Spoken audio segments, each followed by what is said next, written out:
guys, this is Pete from Crunch Time Coaching, and welcome to my ultimate guide to a modern one-hand topspin backhand. You're gonna love this video if you're somebody who considers yourself to have a weak backhand, where all you can do is basically chip the ball and you can't generate any pace. In this video, what we're gonna do is we're gonna teach you how to weaponize your one-hander. So if you're ready, let's get started.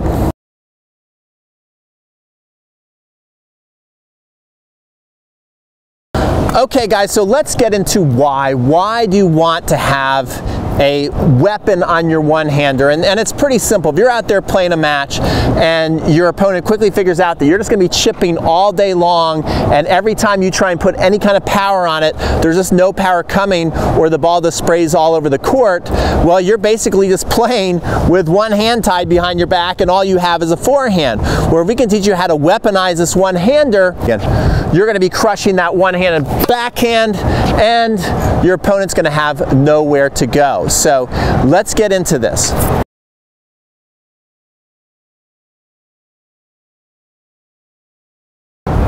Okay, so to nail this modern one-hand toss and backhand, we're gonna need to do 4 things right. Now, that might sound like a lot to you, that might sound pretty simple, but the cool thing is once we get it, it's gonna start flowing all as one. The first thing I want you to take a look at, especially if you're over the age of 40 watching this video, you consider yourself to have a weak one-hander, you probably are weak on your grip.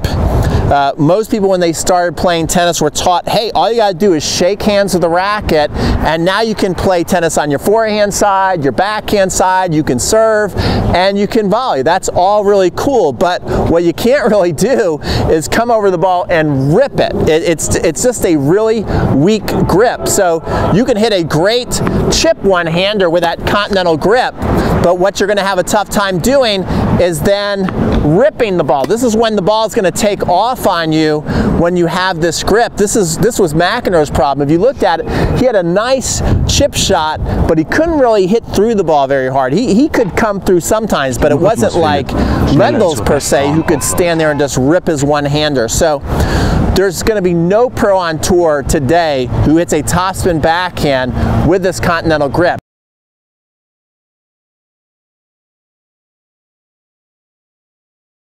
We can go through the bevels and everything, but how about we just make it super simple, okay? I like to make things super simple. I want you to have the motorcycle grip on your one-hander. And so what I want you to do is I want you to get on your hog, here's one of your handlebars, and here's the other handlebar, and you just hold it like that. Now your knuckles are gonna be right on top. And I want you to also spread your fingers apart there so you got some nice spacing. And this is gonna feel really awkward for you in the beginning. You're probably going to, when you first start, so I don't want you to be alarmed, when you first start, you're probably gonna hit a ton of backhands right into the bottom of the net. Don't be alarmed, you're actually on the right path there if you start doing that. But what it's gonna allow you to do, this grip, is it's going to allow you to start generating a lot of topspin on your one-handed backhand.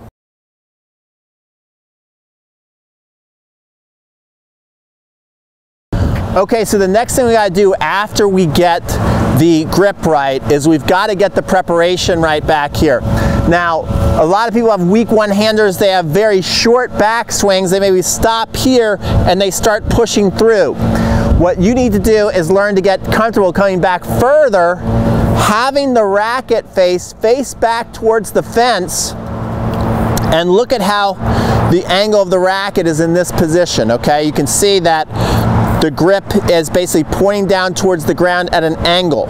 This is how you want to get set up back here, and then you can come through and really rip the ball. Now, one thing that is different with a one-handed backhand, modern one-handed backhand compared to a forehand, is the forehand, so this might be confusing to you because you're like, well, I heard the modern game's all about short backswings. When you're watching someone hit a forehand, like a Federer per se, they're here and they keep everything on the same side of their body. So as a lefty, if I'm hitting a modern forehand, I'm here and I'm keeping the racket completely pretty much on this left side of my body.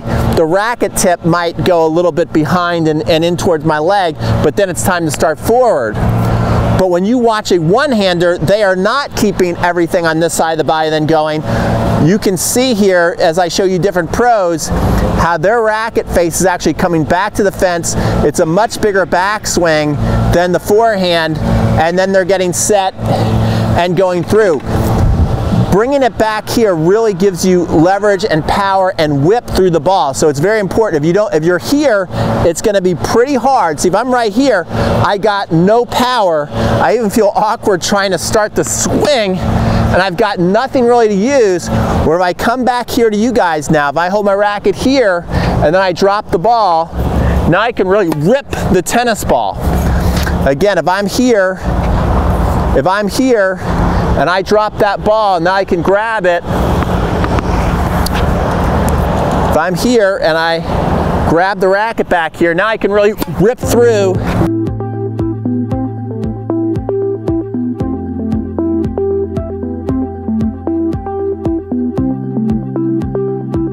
That tennis ball and get some nice pace and topspin on it.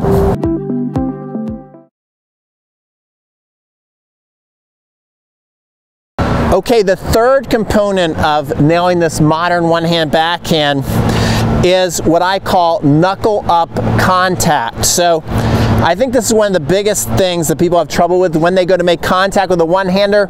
They can't control it because by the time they hit it, the racket face is slightly open and then the ball disguises on you. So if you got your motorcycle grip, it makes it a lot easier that when you are making contact, it's pretty much like you're making a fist at the tennis ball. It's like you want to make a fist at the tennis ball. I call this the knuckle up contact. If I'm able to do this, now you can see my racket face is pretty much parallel to the ground. And if I do this and I come from below the ball and up to it, I'm going to hit a lot of topspin on the ball and it's going to stay in. So again, I'm here. I'm going to be swooping down from here. So that's another move we got to make sure we get. Not only do we come here, then we got to drop a little bit. I'll show you from the back here. Now it's going to drop a little bit and then come up to the knuckle up position. And that way we're doing that. We're going to have nice contact. We're going to have topspin. We're going to feel freedom to swing through the ball and keep it in.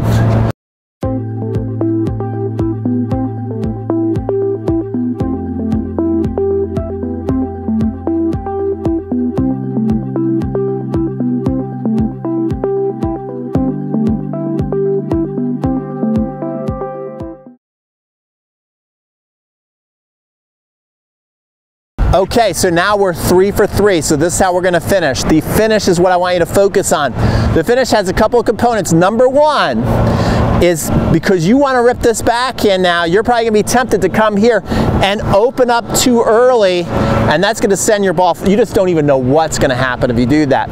I want you to have a Fed puff finish with your chest, which is basic, so it's a two-part follow through. Number one is keeping the Fed puff finish.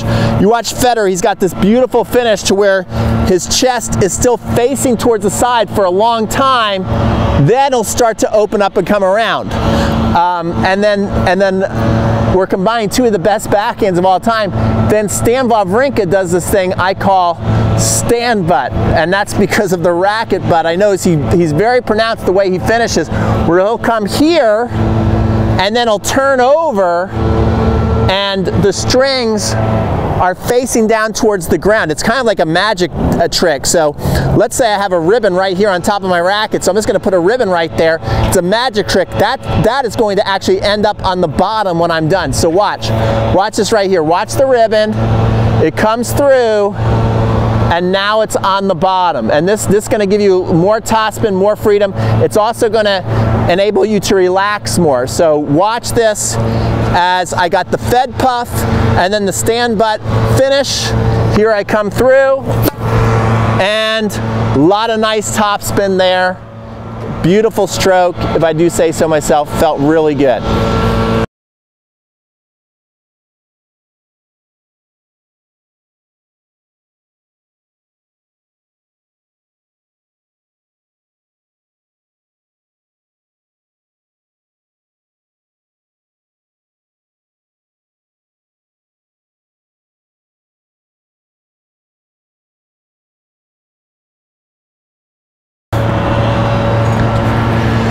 Okay guys, so now that we've got the 4 components down, I'm gonna leave you with a 3x power backhand drill that you can go out there and do today to start feeling more power on your one-hand backhand.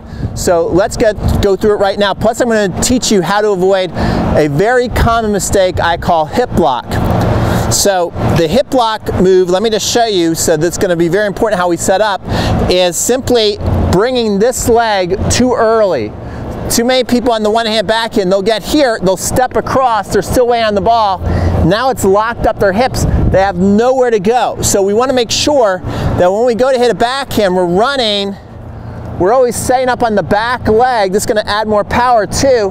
And then step in and release the hips. That's going to add the power. So that's the way I want you to set up this drill. What we're going to do is we're going to take our racket face and we're going to put it back to the fence. So I'll also show you a back view on this. You're going to hold it here. Now, why is this a 3x power drill? Because we're doing 3 strokes, and the third one we're going to hit the ball. Because it's going to take you a little while. It's kind of like getting quick on the draw, and we want to get good at this because we do want extension. We don't want to be too close to our body. We want to practice reaching out here. Notice how it's really turning my shoulder, and then accelerating through and finishing. I got that Fed puff finish. So what we're going to do is we're going to go 1, grab the racket, swing.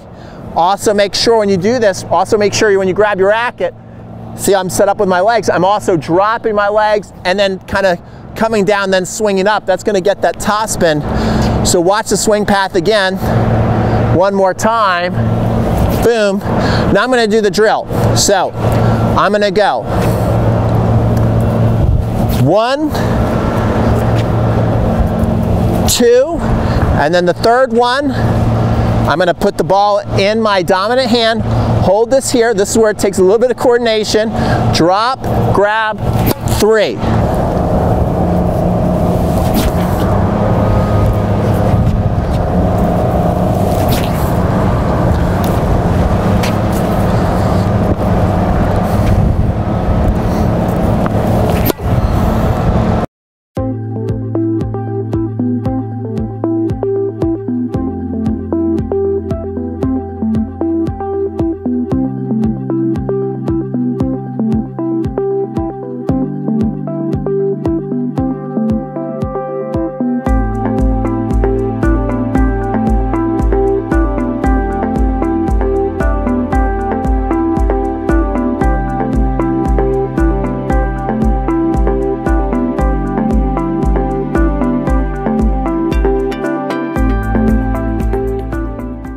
So there you go, guys. I hope that you really love this drill. I actually want to play you a preview from a 3-part series I've made for my course, Backhand Mastery, which is a 12-week course, guys. It is a 12-week course. So I want you to check out 3 free videos so that you're going to want to sign up for this 12-week course, because I take a student who started out with like a 3.0 or maybe even a 2.5 backhand, and I show you step by step how I train him.